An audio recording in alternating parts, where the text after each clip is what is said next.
Hello friends. आज मैं अपना पहला टॉपिक पॉलिटी का पहला टॉपिक ले रही हूँ जो कि हमारी यूपीएससी के लिए काफ़ी ज़्यादा इंपॉर्टेंट है और यूपीएससी में इससे काफ़ी ज़्यादा क्वेश्चन एवरी ईयर आते हैं। ठीक है, तो हमारा जो पहला टॉपिक है वो है मेरा प्रियम्बल। ओके, तो ये देखिए आप प्रियम्बल। तो फर्स्टली कि मैं इस प्रियम्बल को एक्सप्लेन करूंगी, तो जो प्रियम्बल है ये कहाँ से लिया गया, ये कॉन्सेप्ट हमारे भारत में आया कहाँ से। तो जो प्रियम्बल का कॉन्सेप्ट है हमारे भारत में, ये अमेरिका से आता है। अमेरिका में पहले ये प्रियम्बल था, तो हमारे भारत में वो अमेरिका से लिया गया था। प्लस अब ये प्रियम्बल होता क्या है, ये क्या चीज़ है। प्रस्तावना, प्रियम्बल का मीनिंग होता है प्रस्तावना। ये होती क्या चीज़ है, हम इसको क्यों पढ़ें। तो ये देखिए, जैसे कि आप देखिए, जैसे लक्ष्मीकांत की बुक ही ले लीजिए, आपकी कॉन्स्टिट्यूशन की बुक है, काफ़ी ज़्यादा फेमस और बहुत ही अच्छी बुक है, बहुत ही यूज़फुल बुक है। तो इसमें आप देखते हैं कि जो हमारी लक्ष्मीकांत की बुक है, तो उसमें सबसे पहले आप क्या चीज़ देखते हैं कि सबसे पहले जब आप बुक लेते हैं तो उसका इंट्रो देखते हैं, इंट्रोडक्शन देखते हैं कि मतलब उसमें क्या-क्या टॉपिक हैं, हमें अंदर क्या-क्या टॉपिक पढ़ने हैं। तो आपको पहले जो इंट्रो दिया होता है, वहीं से देखने से आपको पता चलता है कि इसके अंदर क्या-क्या टॉपिक है और हमें क्या-क्या चीज़ पढ़नी है। फिर उन टॉपिक्स का अंदर क्या होता है, एक्सप्लेनेशन होता है। सेम कंडीशन यहाँ पास प्रियम्बल की है। प्रियम्बल भी सेम वही चीज़ है। प्रियम्बल जो होता है हमारे कॉन्स्टिट्यूशन का एक परिचय है, एक इंट्रो है, जिसके माध्यम से हमें ये पता चल जाता है कि हमारे कॉन्स्टिट्यूशन में क्या-क्या चीज़ें दी हुई है और हमें कॉन्स्टिट्यूशन में क्या-क्या चीज़ें पढ़ना है, फिर उनका अंदर जाके एक्सप्लेनेशन होता है। तो ये प्रियम्बल जो है हमारे कॉन्स्टिट्यूशन का क्या है, परिचय। दूसरा ये है कि प्रियम्बल जो है हमारे कॉन्स्टिट्यूशन का क्या है, सार है। सार का मीन एसेंस, एसेंस का मीन्स होता है जैसे कि आप कोई भी नोट्स अपनी बनाते हैं, तो नोट्स आप कैसे बनाते हैं, कोई भी बुक को आप पढ़ते हैं तो पूरी बुक तो आप नोट्स में लिख नहीं लेते। आप क्या चीज़ करते हैं कि उस पूरी बुक को जो आप पढ़ते हैं उसके बाद जो चीज़ें आपको समझ में आती है, जो बहुत ही इंपॉर्टेंट होती है, जिसको आप देखते ही उसको पूरा एक्सप्लेन कर सको। तो सेम वही कंडीशन यहाँ पास प्रियम्बल है। जो चीज़ें हमारी इंपॉर्टेंट है, बहुत ही ज़्यादा इंपॉर्टेंट चीज़ें हैं और जिन्हें अंदर जाके हम पूरा उन वर्ड्स को ही देख के हम एक्सप्लेन कर देते हैं उनके बारे में पूरा।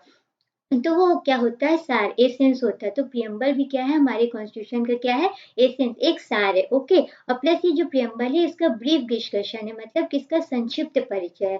ठीक है, और ये जो प्रियम्बल है ये हमारे का ये जो प्रस्तावना है, तो हमारे जो नेहरू जी थे, तो जो संविधान सभा में जो उद्देश्य प्रस्ताव उन्होंने पारित किया था, तो नेहरू जी थे, तो उनके उद्देश्य प्रस्ताव के आधार आधार पर ये प्रियम्बल है, हमारी प्रस्तावना किया गया था। ओके, और हमारे तो ये प्रियम्बल के बारे में डिस्कशन था। अब ये प्रियम्बल जो है ये इसके 4 एलिमेंट होते हैं, मेन इसके 4 तत्व होते हैं। पहला होता है right of a source of constitution, means कि हमारे संविधान का स्रोत क्या है।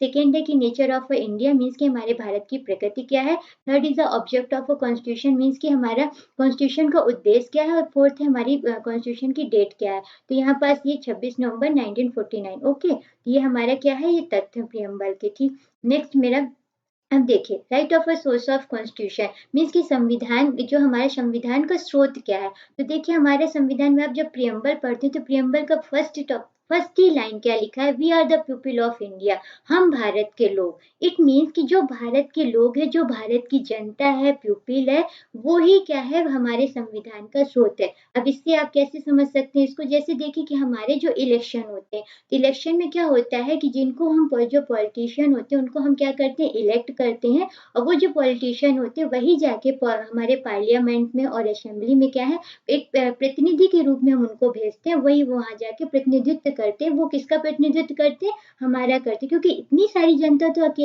इतना नहीं जा सकती ना, तो ऐसा कोई कानून, इतनी सारी जनता, क्योंकि सबके अलग अलग थॉट्स होते हैं, कैसे कानून बना सकते। तो हम अपना एक क्या कर देते हैं, एक प्रतिनिधि चुन लेते हैं और वो जाके पार्लियामेंट में, असेंबली में जाके क्या करते हैं, रूल्स एंड लॉ बनाते हैं। तो ये विधायक पास करते हैं। तो ये जो हम प्रतिनिधि को भेजते हैं, तो ये कौन करता है, ये हम इलेक्ट करके भेजते हैं ना, मतलब भारत की जनता इलेक्ट करके भेजती है। तो इट मीन्स जो ये right of a source of constitution Bharat की जनता को क्यों बोला गया, क्योंकि यहाँ भारत की जनता ही इलेक्ट करके उन प्रतिनिधियों को भेजती है। तो इसीलिए बोला गया कि हमारे जो संविधान का स्रोत क्या है, भारत की जनता है। ओके, सेकेंड टॉपिक है, देखिए नेचर ऑफ इंडिया।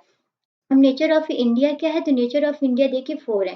पहला नंबर सॉवरिन हो गया, दूसरा सोशलिस्ट हो गया, तीसरा सेकुलर हो गया और चौथा डेमोक्रेटिक हो गया। तो सॉवरिन मीन्स की होती है सार्वभौमिकता, सोशलिस्ट मतलब समाजवादी, सेकुलर मतलब कि धर्मनिरपेक्ष, और ये डेमोक्रेटिक मतलब होता है कि लोकतंत्रात्मक। ठीक है, तो यहाँ पास ये जो चारों टॉपिक, इनको एक एक करके मैं पूरा एक्सप्लेन करूंगी, बिकॉज इनको मैं शॉर्ट में एक्सप्लेन नहीं कर सकती। ठीक है, तो मैं नेक्स्ट, फिर हमारे नेक्स्ट है तीसरा एलिमेंट जो मेरा है, वो है object of a constitution, means कि हमारे कॉन्स्टिट्यूशन का उद्देश्य क्या है। तो पहला जस्टिस है, फिर मेरा लिबर्टी है, फिर इक्वलिटी और फिर फ्रेटर्निटी है। जस्टिस मतलब कि न्याय, लिबर्टी मतलब स्वतंत्रता, इक्वलिटी मतलब समानता और फ्रेटर्निटी मतलब होता है बंधुत्व की भावना। ठीक है। अब नेक्स्ट जो है मेरा, देखिए तो सब मैंने बोला था कि वहाँ इसको आगे एक्सप्लेन करूंगी। तो जो है सॉवरेन, सॉवरेन का मतलब होता है सार्वभौमिकता। जैसे लिखा, neither dependency nor domination of other nation. It means यहाँ पास ये चीज बताई जा रही है कि हमारी जो सार्वभौमिकता मतलब सार्वभौम, मतलब कि हमारे ऊपर जो है किसी की भी हम किसी के ऊपर डिपेंड नहीं है, हम ना कि किसी के डोमिनन है। ठीक है, मतलब हमारे हम किसी के भी ऊपर निर्भर नहीं है। भारत जो है किसी के ऊपर निर्भर नहीं, ना ही भारत के ऊपर किसी का फोर्स है। भारत जो भी निर्णय लेता है, जैसे कि अभी देखिए हमारे जो पीएम है वो फॉरेन जाते हैं, फॉरेन जाके बहुत सारी नीतियां बहुत सारे निर्णय लेते हैं। तो ये सारे जो हम रिलेशन कर रहे हैं अदर देशों के साथ, ये हम किसी की फोर्स से नहीं कर रहे हैं, ये हम अपने खुद की जरूरतों के अनुसार करते हैं। तो हमारे ऊपर किसी का फोर्स नहीं है। ओके ना ही तो ये हमारा हो गया पहले, ये सॉवरेन हो गया। अब इसको सॉवरेन को मैं और अच्छे से इसको एक्सप्लेन कर देती हूँ आपको। तो ये जो सॉवरेन होता है, तो इसमें जैसे कि देखिए अब इसमें क्या होता है कि जैसे इस टाइम पे ग्लोबलाइजेशन का टाइम चल रहा है, वैश्वीकरण का टाइम चल रहा है, और इंटरनेशनल ऑर्गेनाइजेशन काफी ज्यादा इंटरनेशनल ऑर्गेनाइजेशन बन चुके हैं जिनका काफी ज्यादा फोर्स रहता है। तो ये जो ग्लोबलाइजेशन का टाइम है, वैश्वीकरण का टाइम है, तो इस टाइम पे क्या, जैसे कि अभी आपने देखा होगा पेरिस अग्रीमेंट हुआ था। पेरिस अग्रीमेंट के बाद ये डिसाइड किया गया था कि हमें इन्वायरमेंट के हमको ऐसे यूज करना है कि जिससे हमारे इन्वायरमेंट का ज्यादा लॉस ना हो। तो ये हम सभी देशों के लिए लागू किया गया था, केवल भारत के लिए लागू नहीं किया गया। और इसको भारत ने अपने अनुसार, अपनी जरूरतों के अनुसार उसने इसको रेक्टिफाई भी कर दिया। तो ये किसी फोर्स से भारत ने नहीं किया, ये भारत की खुद की समझ थी कि वो अपने साथ साथ पूरे विश्व का भी ख्याल रखता है। तो ये चीज है सॉवरेन, मतलब हमारे ऊपर किसी भी चीज का, किसी भी कंट्री का या किसी भी ऑर्गेनाइजेशन का फोर्स नहीं है। हम जो भी निर्णय लेते हैं हम खुद से लेते हैं निर्णय। ये हमारा होता है सॉवरेन। ठीक है। जैसे कि राष्ट्रमंडल खेलों में हमने पार्टिसिपेट किया था, हमने उसकी सदस्यता ग्रहण की थी, तो हमने किसी के फोर्स से नहीं किया था, हमने खुद से ग्रहण किए थे। तो सॉवरेन मतलब सार्वभौमिकता, मतलब हमारे ऊपर किसी का फोर्स नहीं। प्लस हमने जो लैंड एग्रीमेंट किया था बांग्लादेश के साथ, तो वो भी हमने खुद की जरूरतों के अनुसार किया था, आपस की डिस्प्यूट को खत्म करने के लिए किया था। Okay, thank you friend. Next topic में नेक्स्ट लेक्चर में क्लियर करूंगी। ओके, प्लीज आप इसे लाइक शेयर करिए। Thank you.